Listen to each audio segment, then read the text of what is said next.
बिहार सरकार के द्वारा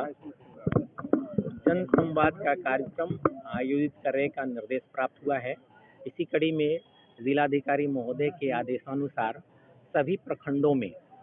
जिलाधिकारी महोदय के स्तर से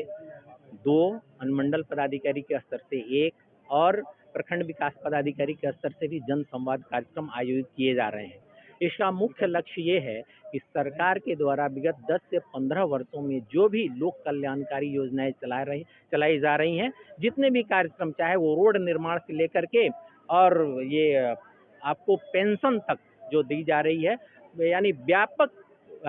तौर पर जो लोक कल्याणकारी योजनाएं चलाई जा रही हैं, उसका फीडबैक लेने के लिए प्रशासन के तीनों स्तर के लोग जन संवाद कार्यक्रम के माध्यम से यह जानने का प्रयास कर रहे हैं कि क्या जो योजनाएं चल रही हैं वो धरातल पर सही रूप से उतर पा रही हैं या नहीं। अगर उसमें कोई समस्या है तो हम लोग जो लाभार्थी हैं उनसे फीडबैक प्राप्त कर रहे हैं कि अगर कहीं भी सुधार की कोई गुंजाइश है या कोई आपकी शिकायत है तो उसका हम लोग हर एक काउंटर पर एक रजिस्टर का संधारण करा रहे हैं कि जो लोग अपना फीडबैक दे सकते हैं और लिखित रूप में अपना शिकायत भी दर्ज करा सकते हैं। उन शिकायतों का, उन सुझावों पर 15 दिनों के भीतर में कार्रवाई की जाएगी और जो नीतिगत मामले हैं उसमें जिलाधिकारी महोदय स्वयं अपने स्तर पर कार्य करेंगे। तो इस प्रकार से आप देख रहे होंगे कि इसमें हमारे जो त्रिस्तरीय पंचायती राज व्यवस्था के जो जनप्रतिनिधि हैं उनके द्वारा जो कार्यक्रम चलाए जा रहे हैं, उनकी जो सहभागिता है, उसके आधार पर जन संवाद कार्यक्रम अब तक तो काफ़ी सफल नज़र आ रहा है और मुझे उम्मीद है कि आगे के भी जो जन संवाद कार्यक्रम शेष रह गए हैं उसमें जनता की अच्छी सहभागिता होगी और हम लोग जो सरकार ने इसका जो उद्देश्य निर्धारित किया है उसको प्राप्त करने में सफल हो पाएंगे। साथ ही साथ मैं यह भी आपको अग्रिम में ये जो हमारी सभी जो जनप्रतिनिधि हैं और जो प्रबुद्ध जनता है उनको मैं शुभकामना देना चाहता हूं कि आगे जो दिवाली आ रही है, जो छठ आ रहा है, उसमें प्रशासन आपके साथ है और किसी भी प्रकार की कोई भी समस्या ना आए इसके लिए हम लोग एकदम लगे हुए हैं और आपसे लगातार बातचीत कर रहे हैं। छठ घाटों का निरीक्षण चल रहा है, विधि व्यवस्था से संबंधित जो भी फीडबैक प्राप्त हो रहे हैं उस पर हम लोग कार्य करके आगामी जो पर्व त्योहारों का जो मौसम है उसको बढ़िया से हम लोग निष्पादित कर पाएंगे। मुखिया जी के द्वारा एक प्रस्ताव दिया गया था कि खेल मैदान को लेकर के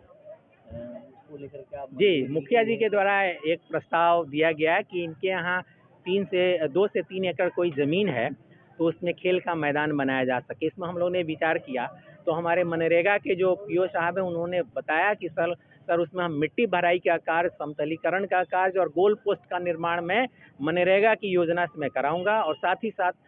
वीडियो साहब ने बताया कि इसमें जो बैठने का जो स्टेडियम में जो